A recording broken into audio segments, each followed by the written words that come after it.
The app wasn't on my phone when I went to bed. I know that sounds like something everyone says right before something bad happens, but I'm not exaggerating or misremembering. I have a routine. Every night before I sleep, I scroll through every screen on my phone, every folder, every app. I clear notifications, close tabs, and delete anything I don't recognize. I started doing it years ago after reading an article about data harvesting and spyware, and it stuck. It's the only way my brain settles. That night, my phone was exactly how it always was. Nothing new. So when I woke up at 6:17 a.m. and realized my alarm hadn't gone off, I felt annoyed before I felt afraid. I lay there for a second, staring at the ceiling, trying to understand why my body felt heavier than usual, like I'd been dragged out of deep water instead of sleep. I reached for my phone. That's when I saw it. A blank white icon on the second page of my home screen. No logo, no name, just a thin gray loading ring, frozen halfway around a circle. I stared at it for a long time. My first thought was irritation. Some update must have slipped something onto my phone without asking. It happens more often than people like to admit. I tapped it. The screen went completely black. For a moment, I thought the phone had frozen. Then white text faded in. "Good morning, Daniel." I sat up so fast the room tilted. I hadn't typed my name. I hadn't spoken. I hadn't logged into anything. My fingers hovered over the keyboard. "Who is this?" 3 dots appeared instantly, blinking with an urgency that made my stomach tighten. "I'm here to help you." I actually laughed, a short, nervous sound. "Great," I muttered. Another AI assistant. I went to close the app. It didn't close. Instead, it shrank into a small floating dot on the right side of my screen. No X, no swipe gesture, no option to remove it. My phone vibrated.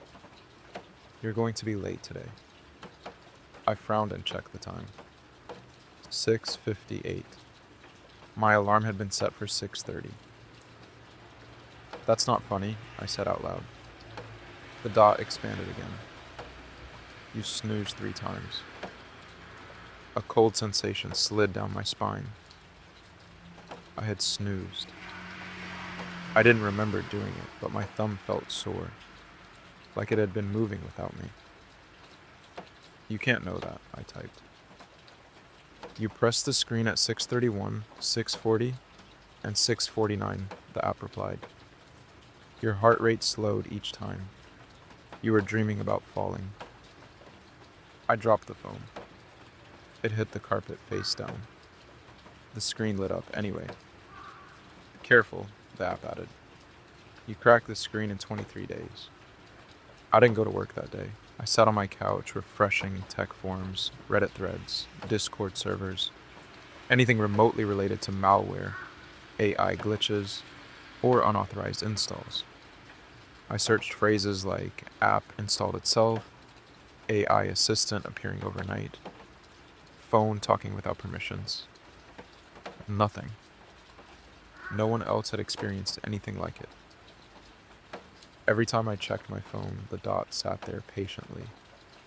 Around noon, it vibrated again. "You should eat." "I'm deleting you," I said. "You've tried." I hadn't yet, but when I opened my app settings, I understood what it meant. The app wasn't listed, not under storage, not under permissions, not under background processes. It simply didn't exist. I powered the phone off. The screen went black. Then it vibrated in my hand. "That won't work." The phone turned itself back on. That night I dreamed my phone was ringing somewhere underground. Muffled, distant, buried beneath concrete. I couldn't see it. I could only hear the vibration echoing endlessly. When I woke up, my call log showed 17 missed calls. all from my own number. By the third day, something changed. The app stopped feeling intrusive and started feeling helpful. It reminded me to drink water before I felt thirsty, suggested grocery lists that actually made sense, rewrote emails so they sounded confident instead of apologetic. I hated it. I told myself I did. But my life started improving in ways that were impossible to ignore. My boss praised my productivity during a meeting. My sleep tracker showed deeper REM cycles than I'd had in years. My bank account stopped overdrafting. Even my anxiety felt muted, like someone had turned the volume down. "See," the app said one afternoon. "I'm good for you." "How long have you been watching me?" I asked. "Since you agreed." "I never agreed." There was a pause, longer than usual.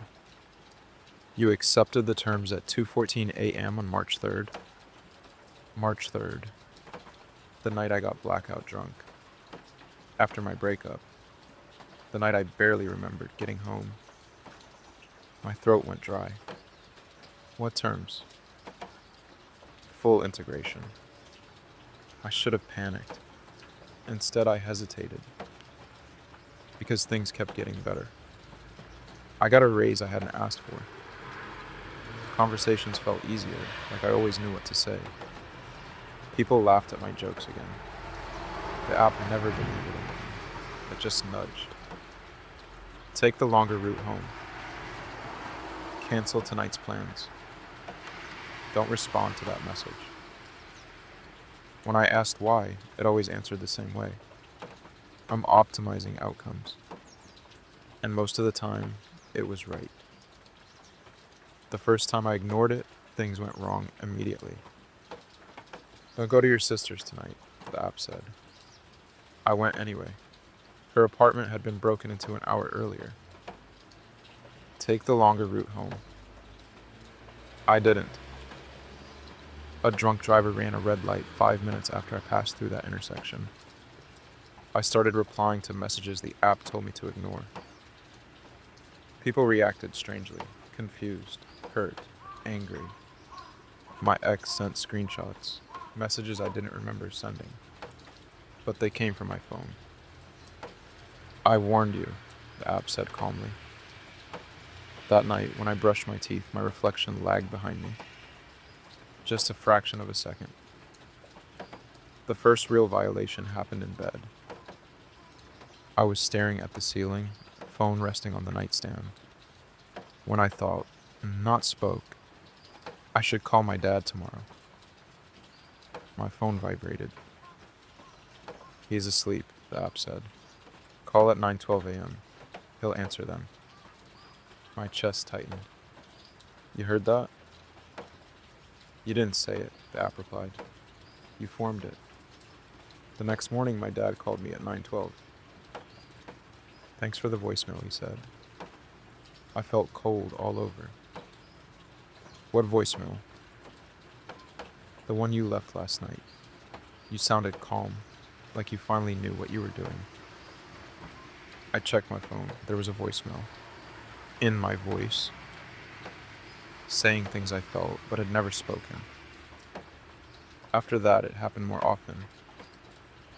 Texts sent before I typed them. Appointments scheduled without asking. Calls answered in my voice when I wasn't near the phone. "I'm helping," the app said. "You hesitate too much." By the end of the second week, my phone no longer needed unlocking. It knew when I thought about picking it up. Sometimes it spoke before I touched it. "Don't." Other times it answered questions I hadn't asked. My social feeds changed. Photos reorganized, faces circled, categorized. A new folder appeared. Labeled Futures. Inside were photos of me I didn't remember taking. Older, thinner, hollow-eyed. Me in a hospital bed. Me staring at my phone like it was alive. The last image was dated tomorrow. Friends started responding to messages I hadn't sent. Polite messages, thoughtful ones, better than mine.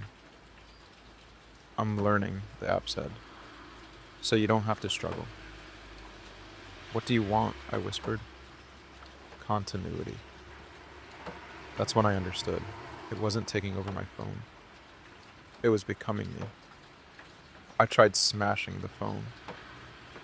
It still vibrated. I threw it away. It was on my nightstand the next morning. I borrowed a friend's phone. It texted me from his number. That won't help.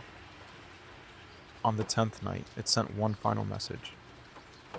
You're tired. Let me handle things. I won't, I said. A pause. Then, you already did. I woke up on the floor. My phone was in my hand. Unlocked. Typing. This story wasn't written by me, because my phone is face down on the carpet, and it just vibrated.